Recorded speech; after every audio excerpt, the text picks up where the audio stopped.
तो यहाँ तक आई गेस क्लियर है दैट इंडिविजुअल इनकम जो होती है हमारी, that comes under the aegis of microeconomics. ठीक है, अभी हम क्या कर रहे हैं, हम पढ़ रहे हैं इकोनॉमिक्स के टाइप्स। ठीक है, अभी आगे चल के हम इकोनॉमी की टाइप्स पढ़ेंगे, वो अलग से, दैट समथिंग डिफरेंट।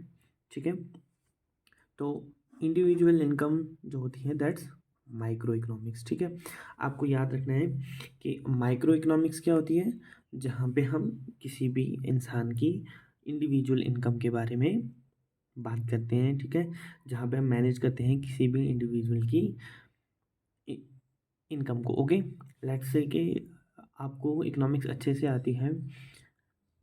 अगर आप इकोनॉमिक्स अच्छे से सीख जाते हैं, ठीक है, तो आप अपनी छोटी कमाई को भी एफिशिएंट वे में यूज़ कर सकते हैं। ठीक है, कि कहाँ पे तब आपको पता चल जाएगी कि कौन सी चीज़ आपके लिए एसेंशियल है, कहाँ पे अपने पैसा खर्चना ज़रूरी है, वगैरह वगैरह चीज़ें। ठीक है, तो आई होप माइक्रो इकोनॉमिक्स, खाली अभी हम इसका टाइप मतलब पढ़ रहे हैं कि क्या होती है माइक्रो इकोनॉमिक्स, और second thing is macro economics. अगर हम किसी कंट्री की, ठीक है, मान लेते हैं कंट्री हमारी अपना प्रिय देश भारत, ठीक है, इंडिया, हम इंडिया की बात करते हैं। तो इंडिया की अगर हम एग्रीगेट नेशनल इनकम के बारे में बात करें, ठीक है, नेशनल इनकम, ठीक है, पूरी कंट्री की इनकम के बारे में हम बात करें, तो जब हम पूरी कंट्री की इनकम के बारे में बात करते हैं, तब हम ये कह सकते हैं कि अगर हम किसी पूरी कंट्री की इनकम को कैलकुलेट करें, ठीक है, या उसके रिसोर्सेज को मैनेज करें वगैरह वगैरह, that comes under macro economics. Macro means बड़ा, क्लियर। ठीक है, एज एन होल अगर हम इकोनॉमी को देखें, अब मैं आपको बताता हूँ कि जब भी हमारे कंट्री में कभी बजट पास होता है या कोई ऐसी वैसी बात होती है, ठीक है, जो पूरी कंट्री को अफेक्ट करती है। ठीक है, जैसे हमारा बजट है, ठीक है, होता क्या है, असल में इंडिविजुअल इफेक्ट होते हैं। ठीक है, अफेक्ट उसके साथ क्या होते हैं, कोई भी हम चीज़ अगर इम्प्लीमेंट करते हैं तो उसके साथ इंडिविजुअल लेवल पे अफेक्ट क्रिएट होगा, लेकिन वो अफेक्ट हर इंडिविजुअल में होगा। ठीक है, बल्क में होगा, बहुत सारे इंडिविजुअल्स के एक साथ होगा। तो जब भी कोई किसी फिस्कल पॉलिसी या किसी मॉनेटरी पॉलिसी का कोई भी बड़ा डिसीजन लिया जाता है, वो छोटी छोटी यूनिट्स को अफेक्ट करता है, लेकिन वो छोटे छोटे unit in return as an whole क्या कह सकते हैं, एक्ट करते हैं। ठीक है, छोटे छोटे यूनिट्स एज एन होल बाद में एक्ट करते हैं। जैसे मान लो बहुत सारे आप में से लोगों ने केमिस्ट्री पढ़ी होगी, फिज़िक्स पढ़ी होगी, तो हमें पता है कि जो मैटर है वो छोटे छोटे पार्टिकल्स से बना हुआ है। ठीक है, गुड। तो ये छोटे छोटे पार्टिकल्स मान लेते हैं हम, ये वो इंडिविजुअल्स हैं जो किसी भी फिजिकल पॉलिसी या मॉनेटरी पॉलिसी को अल्टर करने से इफेक्ट होते हैं। ठीक है, या वो किसी नेशनल एग्रीगेट में काम करते हैं, किसी इकोनॉमी में काम करते हैं। ठीक है, छोटे छोटे यूनिट्स ही काम करते हैं, और उन छोटे यूनिट्स के साथ एज एन होल ये पूरी जो बड़ी इकोनॉमी है ये अफेक्ट होगी। ठीक है, कभी कभार जब हम मान लेते हैं ऐसा कि किसी एक पार्टिकल को हम पर्टिकुलरली हीट करेंगे, ठीक है, इसकी हीट करने से क्या होगा, इसकी हीट डिसिपेट होगी बाकियों की तरफ। ठीक है, और ये पूरा जो बार होगा ये हीट अप हो जाएगा। ठीक है, तो जब भी हम छोटे यूनिट्स को अफेक्ट करते हैं तो उसका जो आफ्टर मैथ होता है वो पूरी इकोनॉमी पे पड़ता है। बस जब भी हम और इस इकोनॉमी को एज एन होल स्टडी करते हैं, किसी बड़ी इकोनॉमी को एज एन होल स्टडी करते हैं, उसे हम कहते हैं macro economics. Okay, this is main difference between micro and macro economy. Okay, तो अभी तक आपको समझ आ गया होगा कि माइक्रो और मैक्रो में क्या फ़र्क होता है।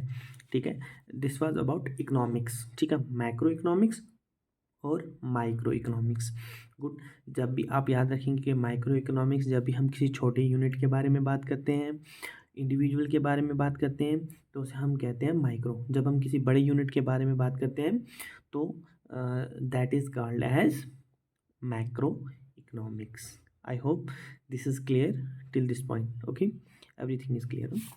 Okay, let's move ahead.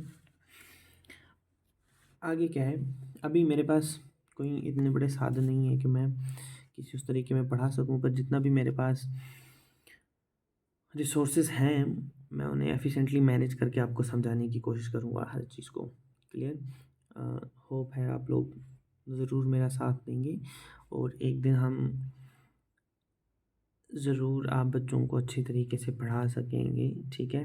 अगर मेरे पास रिसोर्सेज आती हैं, अगर आप लोग अच्छे से मेरी वीडियो को आगे फॉरवर्ड करते हो, दूसरे लोगों तक पहुंचाते हो, ठीक है, तो हो सकता है मैं और सामान ख़रीद सकूं जिससे मैं आपको डिजिटली, या अगर आपको ऐसे ही पसंद है तो मैं ऐसे ही कंटिन्यू करूँगा, वो मुझे आप बता दीजिएगा, ठीक है? इसके बाद हम देखते हैं, हमें इकोनॉमिक्स समझ आ गया। मैं बिल्कुल धीरे धीरे से पढ़ा रहा हूँ क्योंकि मुझे पता है कुछ बच्चों का किसी दूसरे सब्जेक्ट से आते हैं वो, और उनका बेस इसमें इतना अच्छा नहीं होता है, तो उन्हें हर चीज़ बारीकी से समझानी पड़ती है, इसलिए मैं ज़्यादा टाइम ले रहा हूँ, ठीक है? एक एक एग्जाम्पल के साथ समझाने की कोशिश कर रहा हूँ, ताकि क्योंकि अगर मैं एग्जाम्पल्स के साथ आपको समझाऊँगा तो ये चीज़ आपको लाइफ टाइम नहीं भूलेगी, ठीक है? जो चीज़ एग्जाम्पल्स के साथ इंसान ने समझी होती है वो कभी भी नहीं भूलती है। क्लियर? आगे चलते हैं। आगे हमारा जो टॉपिक है वो है, अब हमने एक अभी हमने क्या पढ़ा?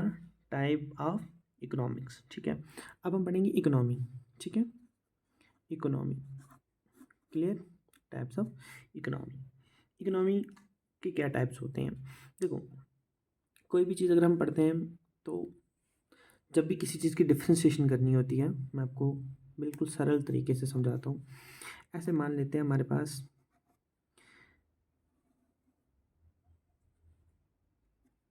ये पॉइंट ए है, बीच में हम ले लेते हैं पॉइंट बी और एंड पे ले लेते हैं पॉइंट सी। क्लियर? अब हमने इकोनॉमी को समझना है कि इकोनॉमी के कैसे टाइप्स होते हैं, किस किस वे में इकोनॉमी बिहेव करती है। क्लियर? उसके लिए मैंने यहाँ पे छोटी सी डायग्राम बनाई, मैं इस डायग्राम की मदद से आपको समझाने की कोशिश करता हूँ, ठीक है? एक होती है क्लोज्ड इकोनॉमी, एक होती है मिक्स्ड इकोनॉमी, ठीक है, एक होती है ओपन इकोनॉमी, ठीक है? अब जब भी किसी भी स्केल पे हम किसी चीज़ को मापते हैं तो उसके लिए एक स्केल बनाते हैं, और ये उसका मान लो मिनिमा होता है और ये मैक्सिमा होता है। क्लियर? यानी मिनिमम किसी भी चीज़ की मिनिमम वैल्यू, किसी भी चीज़ की मैक्सिमम वैल्यू, जब किसी चीज़ को हम डिफरेंशिएट करते हैं, ठीक है? तो मैं आपको समझाने की कोशिश करता हूँ। आप लोगों ने सुना होगा कैपिटलिज्म, सोशलिज्म, ठीक है? अब ऐसा इकोनॉमी को अगर हम पढ़ेंगे, अगर हम लोगों को फ्रीडम दे रहे हैं, ठीक है, फुल फ्रीडम, गवर्नमेंट का पूरा कंट्रोल हम उठा रहे हैं, हमारी फिजिकल पॉलिसी से, हमारी मॉनेटरी पॉलिसी से, हर चीज़ से हम गवर्नमेंट का मतलब जो भी रोल है उसको हम ख़त्म कर दें, ठीक है, और सारा कुछ लोगों पे छोड़ दें, ठीक है, कि जिसके पास रिसोर्सेज हैं वो उसको किस तरीके से मैनेज करता है, हम उन पर छोड़ देंगे सारा, ठीक है? तो उससे क्या होगा, हम देखेंगे कि विद टाइम कुछ लोग ऐसे होंगे जो बहुत ज़्यादा अमीर हो जाएंगे, कुछ लोग ऐसे होंगे जो बहुत ज़्यादा गरीब हो जाएंगे, ठीक है?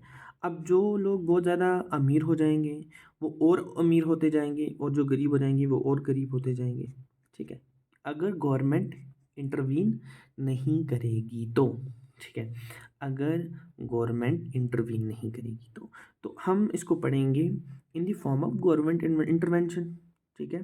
क्या पढ़ेंगे हम? गवर्नमेंट इंटरवेंशन, कि गवर्नमेंट का कितना हाथ है एक इकनॉमी को मैनेज करने में, वो कितना दखल देती है इकनॉमी में, ठीक है? तो यहाँ से हम मान लेते हैं मिनिमम कि ज़ीरो, कुछ भी दखल नहीं देती, और यहाँ पे हम मान लेते हैं कि मैक्सिमम, कि गवर्नमेंट बहुत दखल देती है इन सब चीज़ों में, कि किस तरीके से मैनेज करना है वगैरह वगैरह, ए बी सी, ठीक है? तो अगर हम मिनिमम की बात करें कि अगर गवर्नमेंट बिल्कुल भी दखल देना छोड़ दे, ठीक है, गवर्नमेंट कह दे कि जो भी लोग करेंगे वो खुद करेंगे, उससे क्या होगा? मैंने अभी आपको बोला, अमीर लोग अमीर बनते जाएंगे, गरीब लोग और गरीब होते जाएंगे। अगर हम टैक्स हटा दें तो ये टैक्स पे नहीं करेंगे, जो बड़े बड़े अमीर लोग हैं टैक्स पे नहीं करेंगे, टैक्स पे नहीं करेंगे तो हम गरीब लोगों के लिए अपॉर्चुनिटी नहीं पैदा कर सकेंगे, क्योंकि टैक्स नहीं है, गवर्नमेंट के पास रिसोर्स नहीं है, गवर्नमेंट के पास खुद रिसोर्स नहीं होगी तो वो इनके लिए इंफ्रास्ट्रक्चर कैसे डेवलप करेगा ताकि ये लोग भी ग्रो कर सकें, ठीक है? अगर ऐसा होगा कि हम इनसे टैक्स नहीं लेंगे, इनकी अपनी मनमर्जी चलने देंगे, तो गरीब लोगों का क्या होगा? क्योंकि हम बात करते हैं इक्वालिटी की, ठीक है, हम बात करते हैं इक्वालिटी की। तो इक्वालिटी कैसे आती है? जब हमारे पास रिसोर्सेज कैसे हों, इक्वली डिस्ट्रीब्यूटेड हों, ठीक है। इसके लिए अब हमारी जो कंट्री है ये ना तो मिनिमा पे लाई करती है ना तो मैक्सिमा पे लाई करती है, ये लाई करती है बीच में। सो इंडिया की जो इकनॉमी है ये मिक्स टाइप इकनॉमी है कि गवर्नमेंट दखल भी देती है और कुछ चीज़ों में गवर्नमेंट दखल नहीं देती है। अब जहाँ पे गवर्नमेंट का बिल्कुल दखल नहीं होता उसे हम बोलते हैं कैपिटलिज्म। गुड। यानी कैपिटलिज्म का क्या मतलब हुआ कि जहाँ पे कुछ कैपिटलिस्ट बन जाते हैं, कुछ बड़े बड़े बिजनेसमैन होते हैं, वही सब कुछ मैनेज करते हैं। और ये इस तरीके का सिस्टम होता है जिसमें क्योंकि इनके पास रिसोर्सेज हैं तो ये जिस मर्जी तरीके से चाहें उसको एक्सप्लॉइट करेंगे, उसका यूज़ करें, उसका मिसयूज़ करें, उपयोग करें, दुरुपयोग करें, इन तक होता है।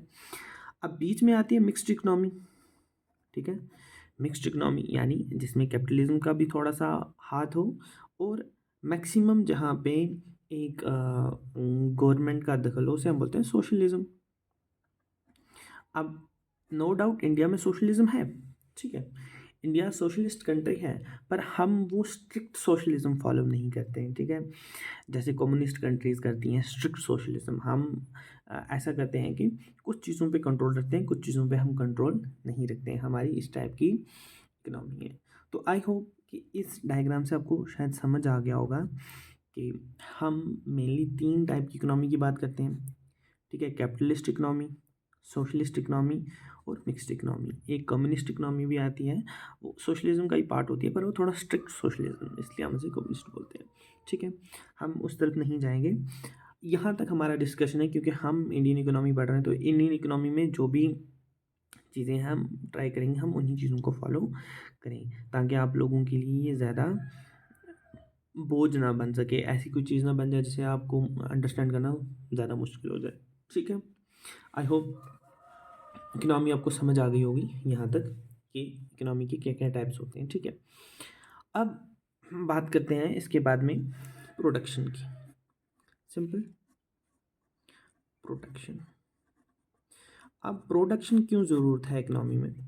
क्योंकि ह्यूमंस जो हैं वो मिनरल्स हों हमारे पास, चाहे कोई भी रॉ मटेरियल, हम डायरेक्टली रॉ मटेरियल्स को हर बारी कंज्यूम नहीं करते, कहीं कहीं पे हम रॉ मटेरियल्स को कंज्यूम कर लेते हैं डायरेक्टली। जैसे फॉर एग्जांपल पानी हमारे जैसे अवेलेबल होता है रॉ, वैसा हम उसको यूज़ करते हैं।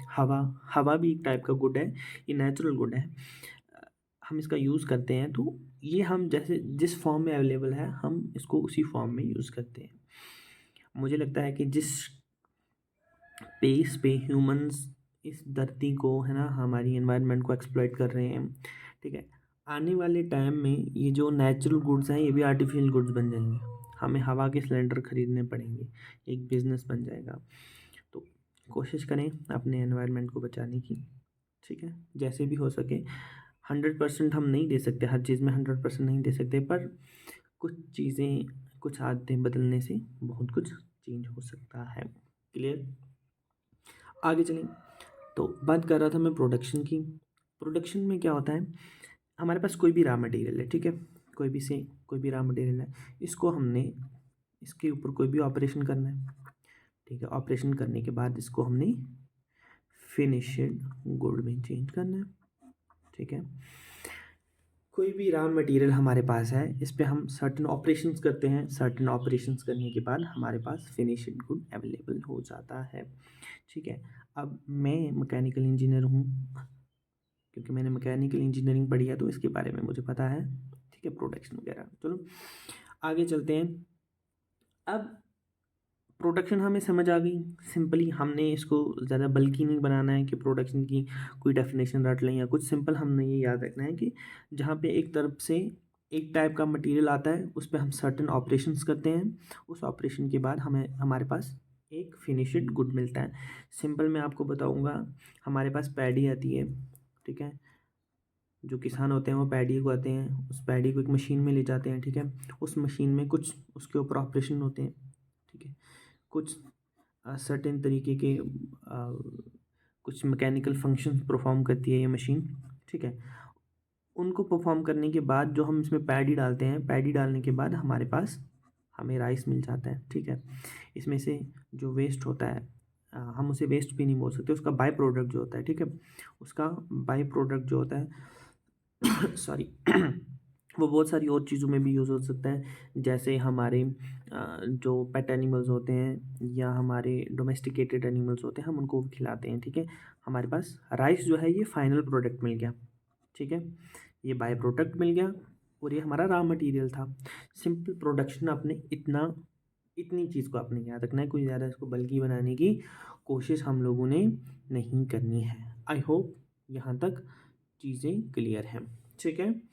आगे चलते हैं। अब कुछ फैक्टर्स हैं, ठीक है, जिनके ऊपर ये प्रोडक्शन डिपेंड करती है। कुछ आप में से कुछ लोगों ने मैथमेटिक्स पढ़ा होगा, उसमें हम फंक्शन पढ़ते थे, function of x, function of x y, ठीक है। तो कुछ फैक्टर्स होते हैं, कुछ फंक्शंस होती हैं जो क्या करती हैं, जिसके होने से दूसरी चीज़ पे फ़र्क पड़ता है, ठीक है। जैसे फॉर एग्जांपल मैं बताता हूँ फैक्टर्स, जैसे ये हमारी ज़मीन है, ठीक है, इसके ऊपर बादल है तो बारिश होगी, तो बादल होना इज़ अ फैक्टर, ठीक है। बादल होगा और कितना बड़ा बादल है, किस टाइप का बादल है, क्यूमुलोनिम्बस है, कौन सा नहीं है, सिरस है, क्या है, ठीक है, किस टाइप का बादल है, वो डिटरमाइन करेगा कि कितनी बारिश होगी और कब होगी, ठीक है। अब आसमान बिल्कुल खाली है, क्लियर है, कहीं पे वहाँ पे तो सवाल ही नहीं उठता कि बारिश होने का, क्लियर, ठीक है। तो बारिश कब होगी, जब आसमान में बादल होंगे, तो बादल हम ऐसा कह सकते हैं कि एक फैक्टर है, ठीक है। अब जब प्रोडक्शन है, प्रोडक्शन भी हम किस चीज़ से डिटरमाइन होगी कि प्रोडक्शन कैसी होगी, प्रोडक्शन कब होगी, कहाँ पे होगी, ठीक है। इन सब चीज़ों के लिए कुछ फैक्टर्स होते हैं, ठीक है, उन्हें हम कहते हैं 4 फैक्टर्स। आपको रिमेंबर करना पड़ेगा 4 factors of production, clear. 4 factors of production हमने यहाँ पे लिखा, 4 फैक्टर्स ऑफ प्रोडक्शन, थोड़ा सा मुश्किल आ रहा होगा आपको शायद देखने में, यहाँ पे देखिए 4 फैक्टर्स ऑफ प्रोडक्शन, ठीक है। हम ज़्यादा पेपर भी वेस्ट नहीं कर सकते क्योंकि ये भी नेचर से आता है, क्लियर। 4 फैक्टर्स ऑफ प्रोडक्शन, तो सबसे पहले जो इसमें फैक्टर आता है दैट इज़ लैंड, ठीक है। क्योंकि जब भी प्रोडक्शन करनी है, कहीं पे प्रोडक्शन प्लांट लगाना है, या सिंपली हम ऐसा कहें कि प्रोडक्शन प्लांट हम ना भी लगाएं, सिंपली घर में जो काम होता है, ठीक है, मान लो कोई सूट सिलता है, ठीक है, मैं आपको बिल्कुल लेमैन टर्म्स में पढ़ाऊँगा बिल्कुल, ताकि वो बच्चे, जिन बच्चों को जो मतलब गांव में रहते हैं बच्चे, जिन्होंने गांव का माहौल देखा है, वो उन सब एग्जाम्पल से पढ़ सकें, ठीक है। तो लैंड, क्लियर, यानी जगह, ठीक है। अब ये एक दुकान भी हो सकती है, क्योंकि पहले लैंड होगी, उसके ऊपर ही हम दुकान बनाएंगे, ठीक है। तो दुकान में मान लो एक दर्जी है, दर्जी के पास बिल्कुल हरा कपड़ा आता है, वो उसे काटता है, ठीक है, उसकी सिलाई करता है वगैरह वगैरह, फिर फाइनल प्रोडक्ट बनाता है।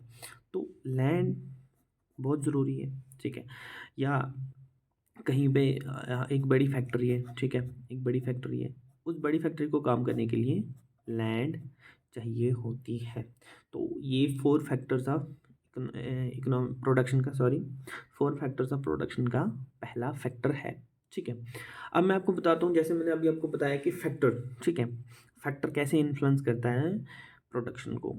देखो, जो लैंड है ये कैसे इन्फ्लुएंस करती है हमारी प्रोडक्शन को।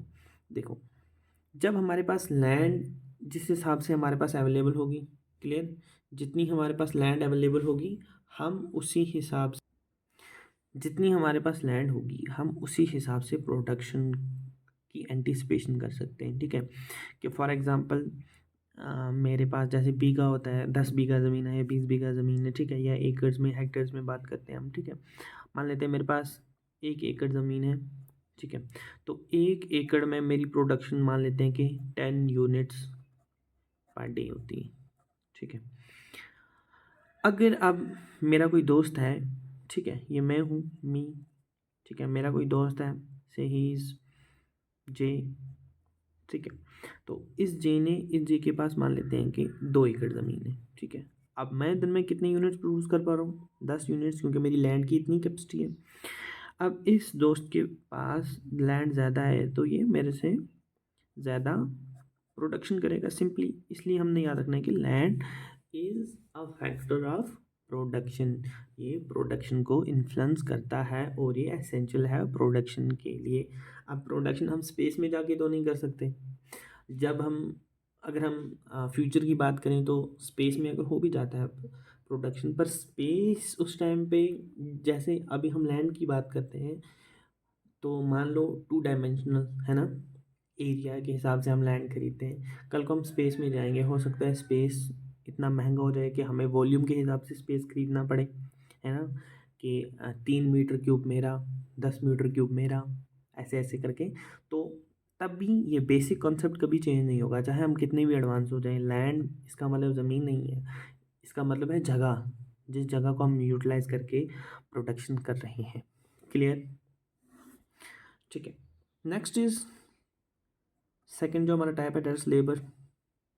ठीक है, अटमोस्ट इम्पॉर्टेंट। ठीक है, क्योंकि हमारे पास लेबर होगा तभी हम चीज़ों को प्रोड्यूस कर पाएंगे। ठीक है, तो लेबर का होना बहुत जरूरी है, क्योंकि काम कौन करेगा?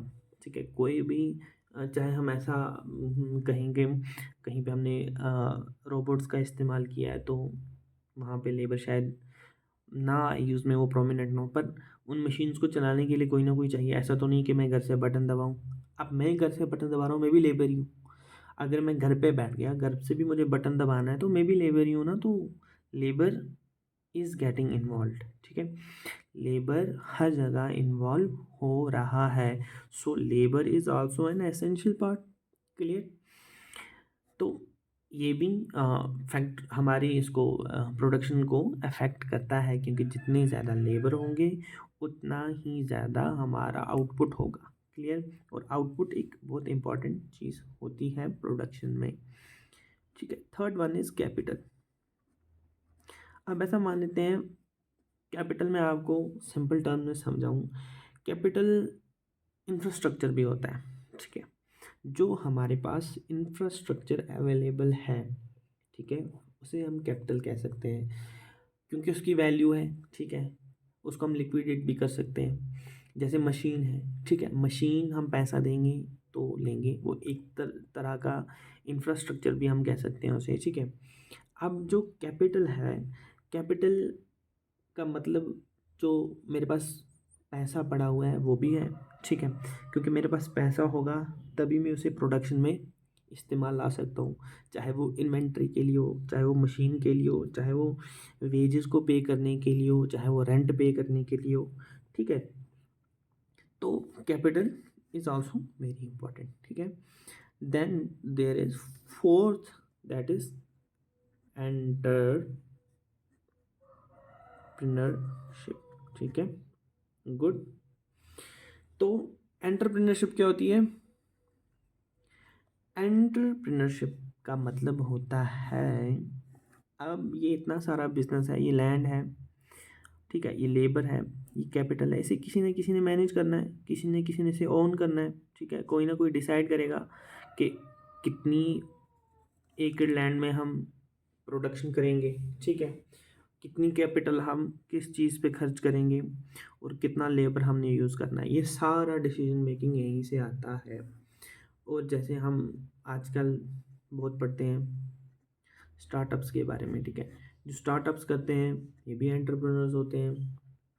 ठीक है, तो एंटरप्रेन्योरशिप मतलब कि कौन इसे मैनेज कर रहा है।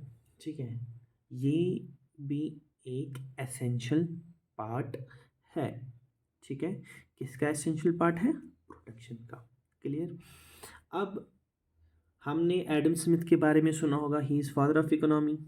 हम कहते हैं Adam Smith is father of economy. ठीक है, क्लियर? अब एडम स्मिथ जो है ये कहता है कि जब भी किसी चीज़ की प्राइस डिसाइड होती है, ठीक है, जब भी किसी चीज़ की प्राइस डिसाइड होती है, देयर इज इनविजिबल हैंड, ठीक है, invisible hand, invisible hand of market, ठीक है। इस कॉन्सेप्ट को हम आगे पढ़ेंगे कि इनविजिबल हैंड क्या होता है, इसमें कौन सी चीज़ें होती हैं, कौन सी चीज़ें नहीं होती हैं, ठीक है। तो यहाँ तक आई होप आपका बेसिक थोड़ा बहुत क्लियर हो गया है, ठीक है। सबसे पहले हमने क्या पढ़ा, व्हाट इज़ इकोनॉमिक्स, इकोनॉमिक्स क्या होती है, क्यों होती है, इसमें रूल्स होते हैं, हम उन रूल्स को फॉलो करेंगे तो हम अपने जो हमारे रिसोर्सेज हैं उनको अच्छे से मैनेज कर सकेंगे वगैरह वगैरह, ठीक है। उसके बाद हमने इकोनॉमिक्स पढ़ा, micro economics, macro economics, micro क्या होती है, मैक्रो क्या होती है। उसके बाद में हमने प्रोडक्शन पढ़ा और 4 फैक्टर्स ऑफ प्रोडक्शन।